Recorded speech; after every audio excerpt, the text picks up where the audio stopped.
Ramai orang fikir sakit lutut itu normal sebab umur. Terutamanya bila umur sudah masuk 40 tahun ke atas. Tetapi sebenarnya ada sebab yang lebih mendalam. Untuk faham sakit lutut, kita kena faham struktur sendi. Sendi lutut terdiri daripada tulang, rawan dan cecair pelincir. Masalah bermula bila rawan menjadi nipis ataupun rosak. Antara sebabnya, berat badan berlebihan, kurang pergerakan, radang dalaman, kecederaan lama, proses penuaan. Jika seseorang mengambil terlalu banyak gula dan makanan proses, radang dalam badan meningkat.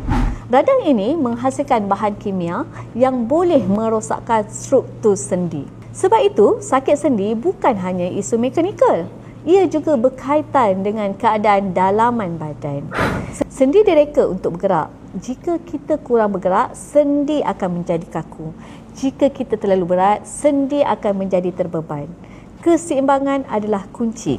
Jangan anggap sakit lutut sebagai perkara biasa. Ia adalah tanda badan sedang meminta perhatian.